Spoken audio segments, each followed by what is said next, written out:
Days away from Super Bowl 59, the Eagles dealing with the Chiefs. SportsCenter on the road, presented by Geico. Dan Graziano joining us now from New Orleans. Dan, it's a nice 75-degree weather down there. What are the three things we need to know as we approach Super Bowl Sunday, beginning with Saquon Barkley? Yeah, Ryan, talking to a bunch of players and coaches on both teams yesterday, Saquon Barkley is 30 yards away from Terrell Davis's record for combined rushing yards in a season, regular season and postseason. He's well aware of this, and Terrell Davis is somebody that matters to him. He told a story yesterday, Saquon did, about his freshman year at Penn State, his position coach showing them Terrell Davis videos, but it was focused on how Davis made the team, the work he did on special teams, the work he did in practice to work his way up from the bottom of the roster. Saquon said that made an impression on me, and when I went out to practice my freshman year, I made sure my presence was felt.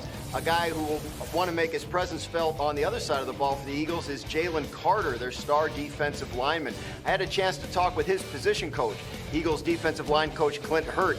He said the strides he's made in terms of communication and trust with his fellow defensive linemen have really showed up. He told stories about Carter checking into stunts when he sees the right tackle move his leg back, and how his veteran teammates are happy to let him freelance because he's taken up so many double teams it allows them to do more of their stuff. And then on the other side, you have Patrick Mahomes. There was a key play in the AFC Championship game against Buffalo where they went for it on fourth down in their own territory.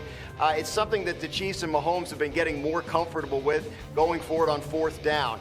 They rehearse and go over fourth down situations in a Saturday night meeting they have before every game with Mahomes and the other quarterbacks and Andy Reid and the offensive coaches. And Matt Nagy, their offensive coordinator, said, look, he's just better than anyone else at making sure those moments aren't too big for him. We just find a way to get the ball in his hands, and we trust that he's going to make a play. And Andy Reid said it's not just that, but they also know that Mahomes is going to take care of the ball in those situations. Yeah, and it shows in the numbers on fourth down. The Chiefs have converted 70% of their fourth down tries, including the playoff. Away from the rematch, all things looking up, optimistic. However, we got to take a constructive, critical approach to this, as SportsCenter on the Road is presented by Geico. So it is time now for Neek's Critiques. NFL analyst Dominique Foxworth joining us from New Orleans. Dom, good to see you, man. With any critique, we got to take a bit of a negative approach this morning. So I need you to complete the sentence, complete the thought for us. We'll start with the first. The Eagles lose if what? I mean, well, I got to be the negative guy. I'm a happy guy. But I think the Eagles lose in this situation if it's a close game at the end. Like, the Chiefs have been winning close games all season long, and that is the story of Patrick Mahomes. He's the best clutch performer that we've seen in this league since Tom Brady. And, I mean, I'm not going to say it. I'm not going to say that he's even better than Tom Brady. But if he does it again in a clutch situation in this game, then I think we start to have those conversations. Okay, listen, Brady's got 7 of them. If Patrick Mahomes gets it done on Sunday, he'll be more than halfway to that mark with his 4th lift of the Lombardi. Not if the Eagles have anything to say about that. Second question for you then, Neek. The Chiefs lose if what? If Jalen Carter wrecks this game. Okay. I think the only time that we've seen Patrick Mahomes struggle in a big-time playoff game is because you couldn't protect him. And we all remember that Bucs Super Bowl. Although Mahomes was really impressive to watch, they couldn't win because they got pressure on him. Jalen Carter seems unblockable right now. And with the weaknesses on the Chiefs' offensive line, they can't help everywhere. And sometimes Jalen Carter is going to be in one-on-one matchups, and he's going to win those every time. Depends on what Patrick Mahomes is going to do when Jalen Carter's in his lap, because it's going to happen a few times on this game Sunday. He is a human wrecking ball. No team has ever won 3 straight Super Bowls. That's not me being negative. I'm Presented by Geico. Hey, as we present to you the moment you've been waiting for, Saturday's sneak peek, starring NFL analyst and Super Bowl 41 champion Jeff Saturday. All right, Jeff, let's get into it. We're 3 days away from the Super Bowl. You got a couple things for us to watch and movie titles for each. So let's start with the Eagles' pass rush. Yeah, the rush hour. Let's see what the Eagles, with the only time we've ever seen Patrick Mahomes look mortal was when he lost to the Tampa Bay Buccaneers in the Super Bowl. So from a rush hour perspective, it's can the Eagles pass rush, that front 4 get home, Ryan. They want to play that umbrella coverage behind it. That means starting with Jalen Carter, he has to be an absolute monster. Got to get inside, pressure him, Nolan Smith off the edge, and even Jordan Davis on the inside. But it's more than just sacks. I want to see them get their hands up, knock some balls down, cause some frustration for Mahomes, and then hit him, move him off the spot, make him make decisions, and make him uncomfortable. If they can't get home with their front four, they're going to put their back in and expose them. We've seen what Patrick Mahomes does in those situations. So look for that front four to be monumental if the Eagles get this win. The birdcage.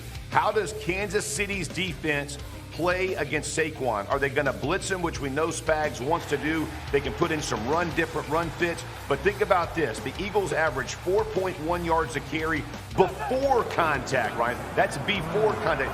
Best offensive line in football. And when you see the way they put people and push people around, they have great fit and finish principles by Jeff Stoutland, their offensive line coach, which means they stay stuck on blocks. So how Kansas City adjusts to Saquon Barkley to limit his explosive plays is going to be a big influencer in this game. And then finally, catch me if you can. Can the Chiefs DBs cover the Eagles pass catchers? Now, everybody's talked about A.J. Brown. You put him in press coverage, he's going to work you and he's going to make plays. But look at Devontae Smith.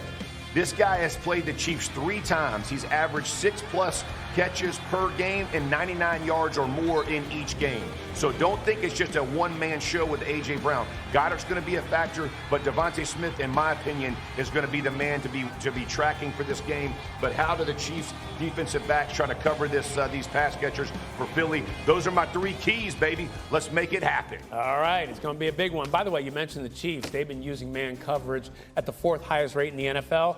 But then you look at Goddard and Brown, they rank 1, 2 respectively in yards per route run against man coverage. Something's got to give. You've heard everything there is to say about what the Chiefs and Patrick Mahomes are on the brink of doing. 3 in a row, never done. Also, for Mahomes, it would be his 4th Super Bowl title. So say, for example, he won't, but say, for example, he retired after winning.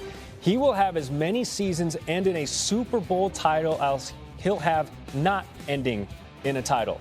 4 Super Bowls in 8 seasons. So as NFL front office insider Mike Tannenbaum joins the program. Mike T, fantastic to see you.